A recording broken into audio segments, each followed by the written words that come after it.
Endettement, dépenses, investissement, quel est l'état des finances de votre ville, des grandes villes françaises à l'heure des municipales? Elles arrivent à grands pas, dans moins d'un mois maintenant.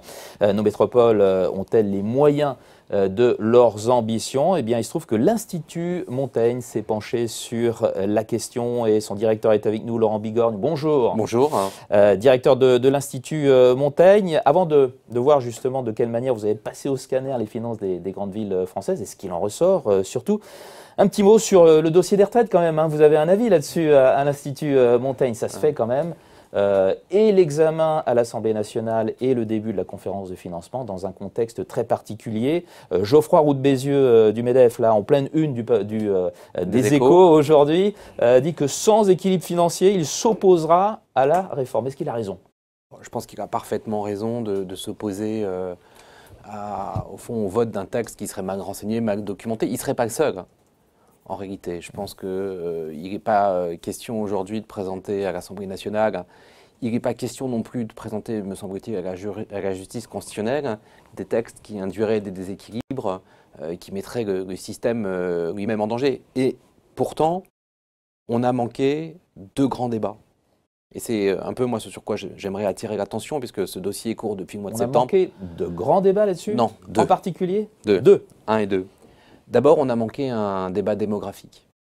C'est-à-dire que la question de l'équilibre, ça n'est pas qu'une question financière, c'est une question dont le sous-jacent est démographique. Or, le ratio retraité sur actif continue et continuera encore assez longtemps de se dégrader. On est à moins de deux actifs? On est à moins de 2 et on va vers 1,5. Ouais. Hein.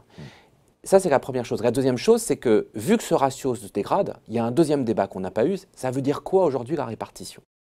Ça veut dire quoi aujourd'hui dans un contexte où on est à moins de 2 en taux de remplacement, hein? On va vers 1,5 d'une part. D'autre part, quand on regarde la masse totale des dépenses pour les retraites en France, c'est à peu près 330 milliards.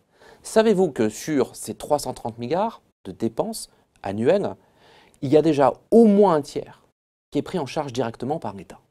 Ce qui veut dire que les cotisations… C'est les régimes spéciaux, ce genre de choses? Les régimes spéciaux, les dépenses, c'est la CSG, etc. Exactement. Ouais.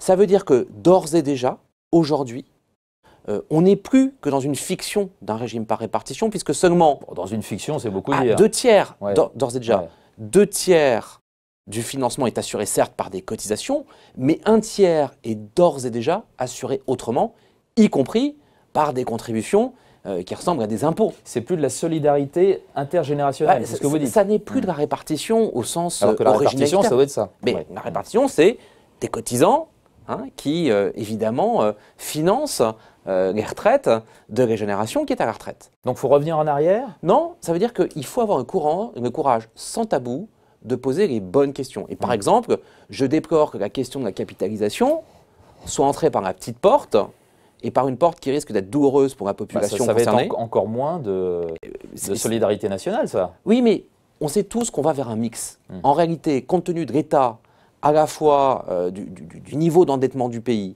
de la part de richesse nationale que nous consacrons aux revenus de transfert, il est grand temps de pouvoir dire aux Français un bon système de retraite pour tous, pas seulement pour ceux qui vont gagner plus de 120 000 euros. Un bon système de retraite, il a un étage de solidarité nationale, il a d'autres étages, et y compris des étages de capitalisation, parce qu'on en a besoin pour s'assurer qu'on sera capable de servir des pensions de retraite. On en a besoin également pour s'assurer que la détention des entreprises françaises et européennes reste entre les mains de nos résidents. Donc, par le biais de l'investissement boursier, en fait. Exactement, notamment. Et c'est pour ça que je dis qu'on a manqué ces deux. Faut que ça vienne rogner sur ce tiers qui est de financement des retraites qui est assuré par l'impôt, c'est ça? Il ne faudrait pas que ça vienne rogner ce qui reste de la solidarité intergénérationnelle quand même. Non. Oui, on peut le voir comme ça, vous avez raison. Ouais. Il ne faudrait pas, néanmoins, qu'on arrive à une situation où on va aujourd'hui au-delà des 13,6 points de PIB consacrés aux dépenses de retraite. Pourquoi? Tout simplement parce que ces dépenses que vous consacrez à la retraite, elles posent deux questions. Quid des jeunes? Quid donc de l'équité intergénérationnelle? Quid par ailleurs d'une autre grande question qui est l'éléphant dans cette petite pièce, qui est la question du financement à terme de la dépendance. Si on consacre beaucoup trop d'argent, y compris par impôt, aux pensions, au moment où on va vouloir parler de l'allongement de la durée de la vie et de ses conséquences socio-économiques aux Français, on sera dans une situation où il n'y aura strictement rien pour le faire. Vous dissociez vraiment les deux choses, Je les retraites je dissocie les deux choses. et le financement de la dépendance. Ça n'est pas qu'artificiel. Avoir de bonnes retraites, ça quand même, ça permet avoir de bonnes retraites, ça permet financer d'une certaine manière. Bien sûr, mais pas seulement. Ça permet de financer la dépendance. Ça permet aussi d'avoir, si on a de bonnes retraites, j'allais dire, une opinion publique à laquelle on peut parler de politique de prévention. On parle beaucoup de politique de prévention en santé aux jeunes âges de la vie. En réalité, la politique de prévention à 60 ans, à 65 ans, elle a toute sa légitimité, sa pertinence. Mais on sait très bien qu'il y aura des coûts qui vont être exponentiels plus la durée de la vie va s'allonger. Et ça ne peut pas être assis sur des cotisations qui seraient prises sur, évidemment, la compétitivité de l'économie. Ça ne peut pas être peut-être assis uniquement sur le mécanisme de pensionnement. Bon, le financement de la dépendance, on aura l'occasion d'en parler parce qu'apparemment c'est la troisième phase, ou plutôt l'étage suivant après les retraites de la présidence Macron. Le chiffrage des finances des 11 grandes villes de France, grande étude donc que vous sortez. Déjà, qu'avez-vous passé en revue? Je l'ai dit, l'endettement, c'est le premier aspect. Comme en 2014, aussi, ouais. tout regardé. On a regardé évidemment la question des dépenses de fonctionnement, on a regardé la question de la masse salariale de ces collectivités, on a regardé leurs investissements et on a évidemment regardé leur profil de dette et la situation de leur endettement. Leurs revenus aussi, leurs revenus, très bien sûr en ce moment, hein, puisqu'il y a un transfert qui est en train de se faire. Il y a deux mécanismes. Il y a deux mécanismes hyper importants du point de vue des recettes des collectivités locales et particulièrement de ces grandes villes. C'est que font-elles de leur fiscalité? Et puis, deuxièmement, que fait l'État du point de vue de ce qu'on appelle la dotation de fonctionnement? Vous savez que depuis 2017, il y a une règle qui était entrée en vigueur, on appelle ça le pacte de Cahors, depuis décembre 2017, qui consiste à dire aux collectivités, si vous voulez maintenir un certain niveau de financement par l'État, il faut contenir vos dépenses de fonctionnement sous une barre d'augmentation annuelle de 1,2%. D'accord. Un chiffre très précis. L'endettement, il y a les bons et les moins bons élèves. Avant de citer des exemples, dans chaque cas, la tendance est générale. Est-ce que les grandes villes françaises s'endettent moins?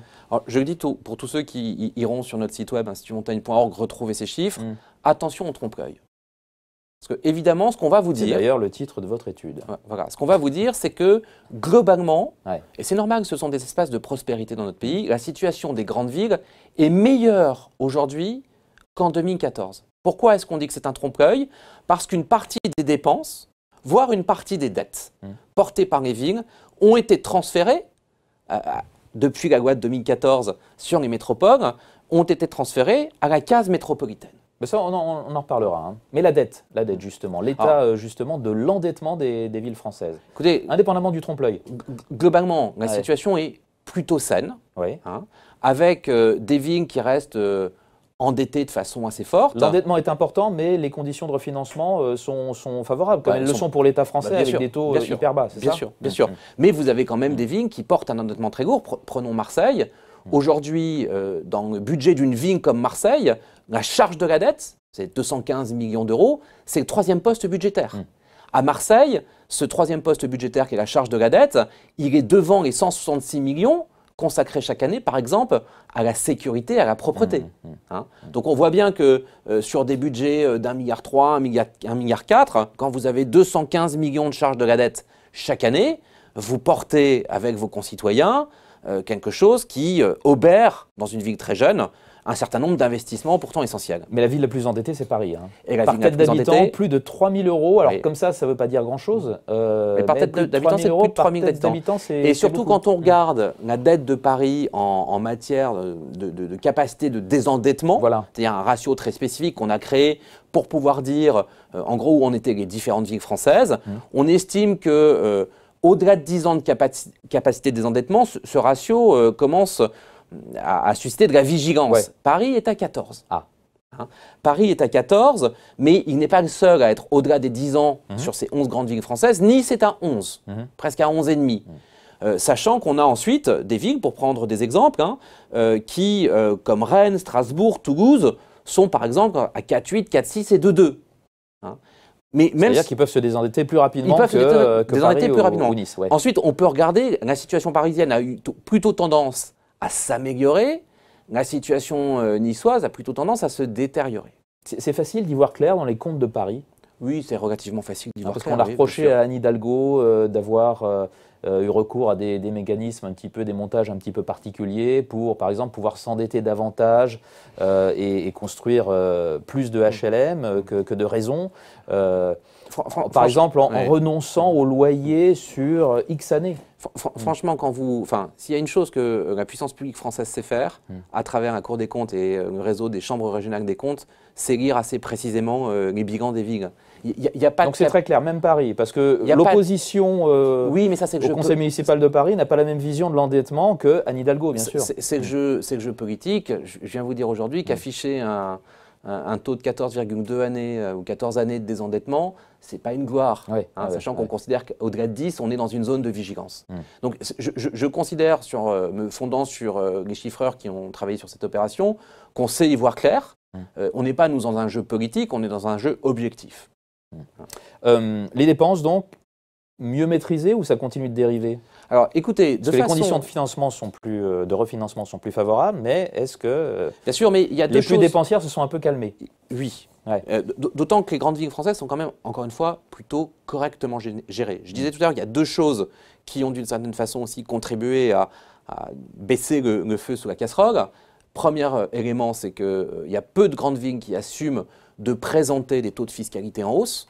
Ce qui se passe généralement quand les recettes fiscales des grandes villes françaises augmentent, c'est parce qu'elles ont un surcroît d'habitants.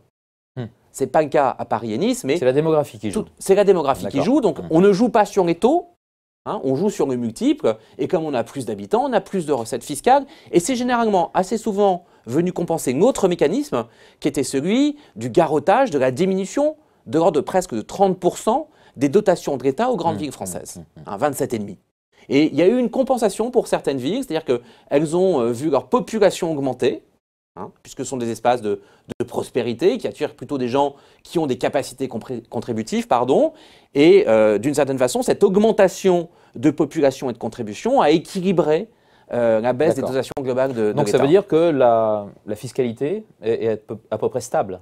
La fiscalité en taux, à quelques exceptions près, est plutôt stable, et parfois même depuis le début de la décennie, chez les villes les plus vertueuses. Maintenant, ce qui a énormément attiré notre attention, c'est que d'abord, par rapport à la précédente étude, il y a une baisse de la masse salariale, sauf à Paris par exemple, où on continue de voir sur près de 10 points la masse salariale entre 2014 et 2018 augmenter. Donc je vous disais tout à l'heure qu'on arrive à lire les choses clairement, c'en est une preuve supplémentaire, mais dans pas mal de villes, il y a une baisse de la masse salariale, mais surtout, et j'aimerais attirer l'attention de ceux qui nous écoutent sur ce fait, il y a une baisse de l'investissement.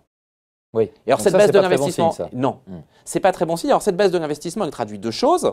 D'abord, il y a un transfert d'une partie des compétences d'investissement au niveau des métropoles. Donc là, c'est le mécanisme de trompe-l'œil. Mais globalement, on investit moins, et on investit moins à un moment où les métropoles focalisent les deux grandes transitions à l'œuvre, la transition environnementale et énergétique, la transition digitale. C'est-à-dire sans doute à un moment où on aurait besoin d'investir en infrastructure et en compétences.